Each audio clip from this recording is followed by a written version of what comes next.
Salut, je vais vous parler aujourd'hui un petit peu de copywriting, parce que c'est une de mes casquettes.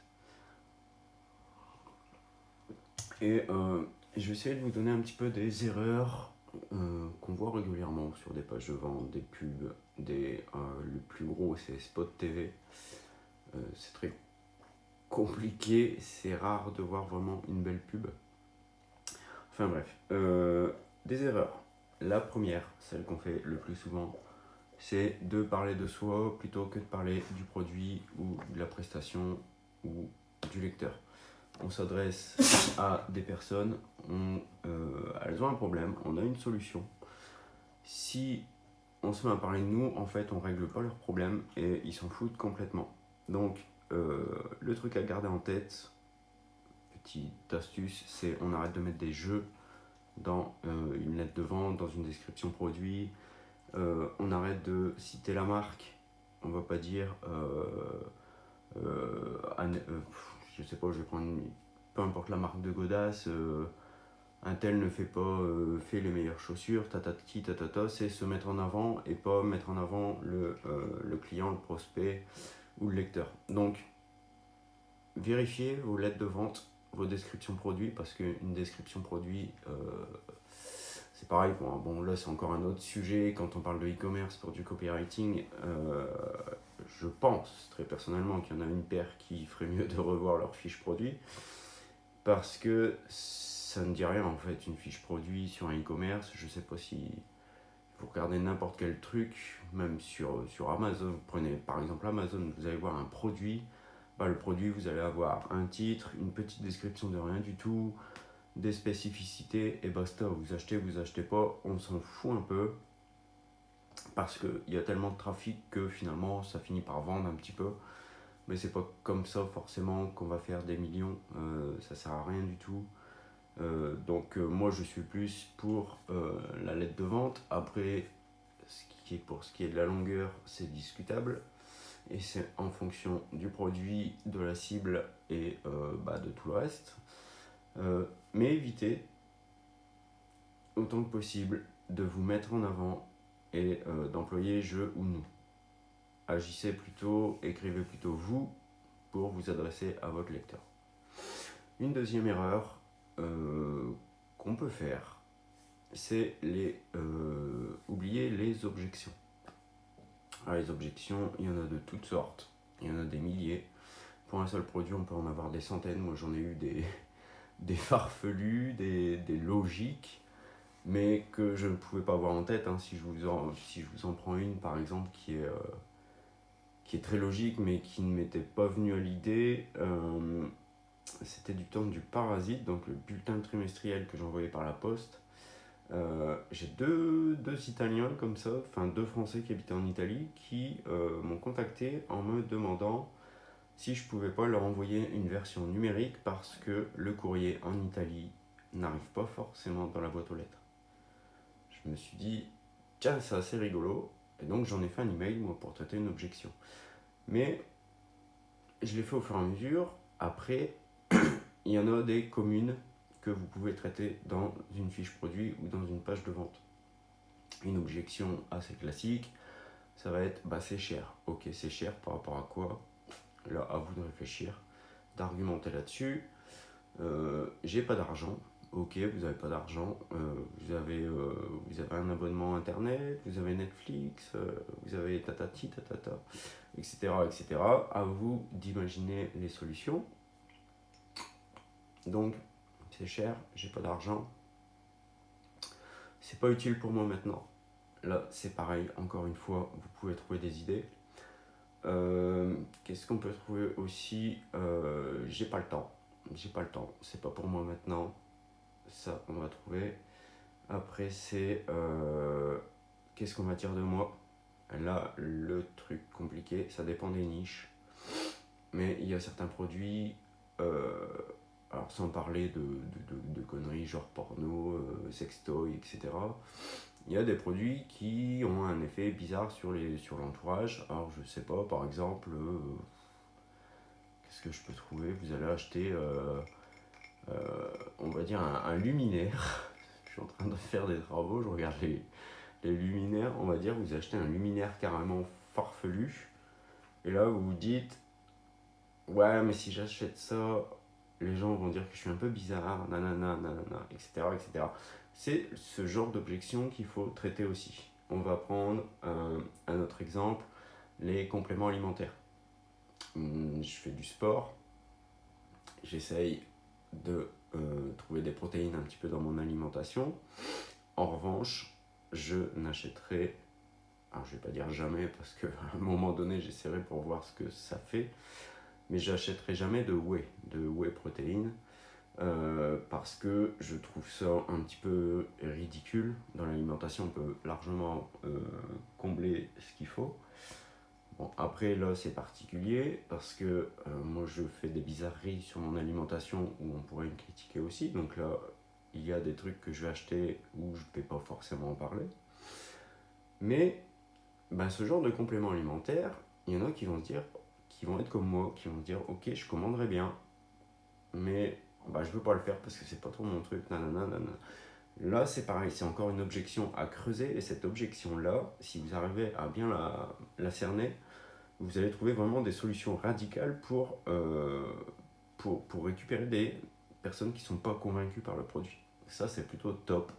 Alors maintenant, l'idéal, forcément, c'est de vendre un produit à quelqu'un qui cherche ce produit. Ça, c'est le top du top. Mais si en plus vous arrivez à traiter les objections sur le côté, c'est encore mieux. Une troisième erreur qu'on fait régulièrement, moi ça m'arrive aussi, des fois je m'installe derrière l'ordi, j'ai une idée, je me mets à écrire. Et puis d'un seul coup, alors souvent je suis arrivé à la fin, j'ai passé 2 heures à rédiger un truc, je relis et je me dis, mais en fait, je suis qu'un pauvre couillon, j'ai écrit pour moi, pas pour mon lecteur. Ça arrive régulièrement et moi avec de l'expérience ça peut encore m'arriver. Alors j'imagine que quand on débute, on a tendance à écrire pour soi, parce qu'on est déjà convaincu de son produit, donc on se le vend à soi-même, mais la vente est déjà faite.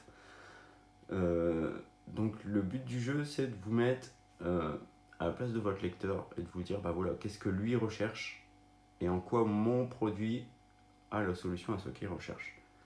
C'est tout con, mais c'est un truc qu'on fait, c'est un biais qu'on prend systématiquement et plutôt souvent, d'écrire pour soi, d'essayer de se vendre le produit à soi alors qu'il est déjà vendu parce qu'on l'a créé, c'est notre bébé, etc., etc. Maintenant, si vous vous concentrez sur votre lecteur, vous mettez à sa place et vous demandez, posez-vous les questions, posez-vous un quart d'heure, 1 heure, ça suffit largement. Posez-vous juste les questions, notez-les et après traitez-les dans votre fiche produit ou dans votre argumentaire de vente. Une dernière erreur qu'on va faire, c'est trop de focus sur les fonctionnalités et pas sur les avantages. Alors ça, si vous débutez, si vous vous renseignez en copywriting, forcément c'est une des bases. C'est qu'on va vendre, si je vous vends de la whey, je ne vais pas vous vendre qu'elle contient 50 grammes de protéines pour 100 grammes. Je vais vous vendre le fait que, avantage, vous allez prendre du muscle plus rapidement, vous allez pouvoir reprendre un peu de poids, ça va être assez rapide, ça va être efficace, on va vous remarquer dans la rue, les filles vont se retourner sur vous. Ça, c'est des avantages. La fonctionnalité, on s'en fout un peu. Et on s'en fout un peu. Je dis pas qu'on s'en fout, parce que l'exemple que j'avais hier en cherchant l'idée de la vidéo aujourd'hui, je pensais aux voitures. Les voitures aujourd'hui, un bonhomme, enfin, ça existe peut-être même presque plus beaucoup, mais dans le temps, quand on voulait acheter une bagnole, on allait chercher carrément le bouquin sur la bagnole. On allait chercher le bouquin de 200 pages sur la bagnole et on épluchait tout pour savoir si ça nous correspondait vraiment. Et au bout d'un moment, on se disait, bah, il y a tel truc, tel truc, tel truc. Mais c'est beaucoup de fonctionnalités. C'est toute une liste de fonctionnalités qui vont pas forcément convaincre. Donc, ok, ces bouquins-là étaient cool. Donc, le détail, il faut pas le zapper non plus. La fonctionnalité, il faut pas la zapper. Mais si vous ne faites pas ressortir les avantages qu'apportent ces fonctionnalités, ça sert pas trop à grand chose. Je vais prendre le cas d'une bagnole. Personnellement, je suis pas très voiture. j'aime bien les belles voitures, mais je sais que j'ai un chien, je peux me balader dans les bois, j'ai pas besoin d'avoir une Mustang pour retrouver une bagnole dégueulasse et crasseuse, ça me sert à rien du tout. Et j'ai d'autres choses à faire. Je préfère aller me balader que de rouler dans une belle bagnole et regarder les gens qui se retournent. C'est pas vraiment mon truc. En revanche, si demain on me propose, euh, si demain je veux acheter une Mustang, je vais l'acheter pour la sensation de vitesse, pour la beauté de la bagnole et le, pour la fierté en fait. Donc ça, c'est des avantages, c'est pas des fonctionnalités. La fonctionnalité, ça va être la voiture monte à 100 km/h en autant de secondes. La voiture a un design qui est comme ça, comme ça, comme ça. On va vous montrer des photos. Ça fait partie des fonctionnalités. Et le fait que une fonctionnalité, par exemple, on va dire sur une voiture de luxe ou de collection, ça va être l'édition limitée. Il y en a que 100 dans le monde, si vous en voulez une, il faut vous dépêcher quoi. Donc ça, c'est pareil, ça fait partie des fonctionnalités, mais l'avantage, ça va être posséder une des 100 voitures qui existent, une édition limitée. Et ça, c'est le genre de truc, les gens mais plongent dessus.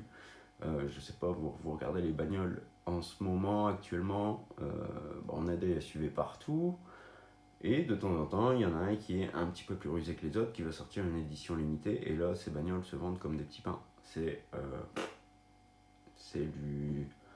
M'as-tu vu à la sauce bien comme il faut, mais c'est tout. Les gens qui n'ont pas trop de cervelle et qui se voient, qui vivent à travers le regard des autres, se font avoir plutôt rapidement.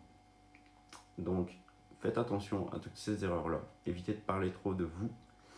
Évitez, ne négligez pas les objections. Arrêtez d'écrire pour vous. Arrêtez de vous focaliser sur les fonctionnalités. Concentrez-vous sur les avantages. Maintenant, dans une deuxième vidéo, je vais vous donner des petites astuces. C'est pas grand chose, c'est des détails. Je vais pas vous donner je vais pas vous donner un process complet pour écrire une lettre de vente, mais juste des petites astuces, des trucs qui, en 20 ans d'expérience, parce que moi ça m'a passionné assez vite le copywriting, j'ai découvert qu'il y avait des petits trucs comme ça qui étaient sympas. J'ai découvert, après je l'ai lu, j'ai trouvé, c'est pas moi qui invente ça. Après il y a des réflexions personnelles, mais je vais vous filer des petites astuces qui sont toutes bêtes et auxquelles on ne pense pas spécialement. Mais ces astuces-là, c'est réservé forcément aux abonnés de ma newsletter. Donc, si vous voulez y avoir accès, il y a le lien dans la description. Vous allez tomber sur un petit formulaire à remplir. Vous me laissez votre prénom, votre adresse mail et vous allez être dirigé systématiquement vers la seconde vidéo. Elle n'est pas sur mon compte, donc vous ne la trouverez pas ici. Mais voilà. Donc, si ça vous intéresse, ces petites astuces, cliquez sur le lien en dessous, inscrivez-vous à la newsletter et puis on se retrouve de l'autre côté.